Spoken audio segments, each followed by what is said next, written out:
Hiccups! The tiny ninjas of bodily functions. So, why do we hiccup? Well, it all starts with your diaphragm, that muscle under your lungs. Sometimes it gets a little twitchy and bam! You've got a hiccup.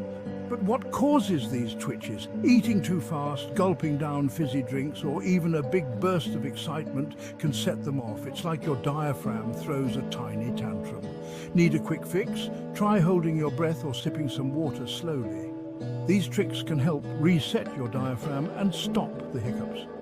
Next time you get the hiccups, remember it's just your diaphragm being a little drama queen. And now you know the science behind that annoying hic sound. Don't forget to hit that like button if you found this helpful and subscribe for more fun health tips.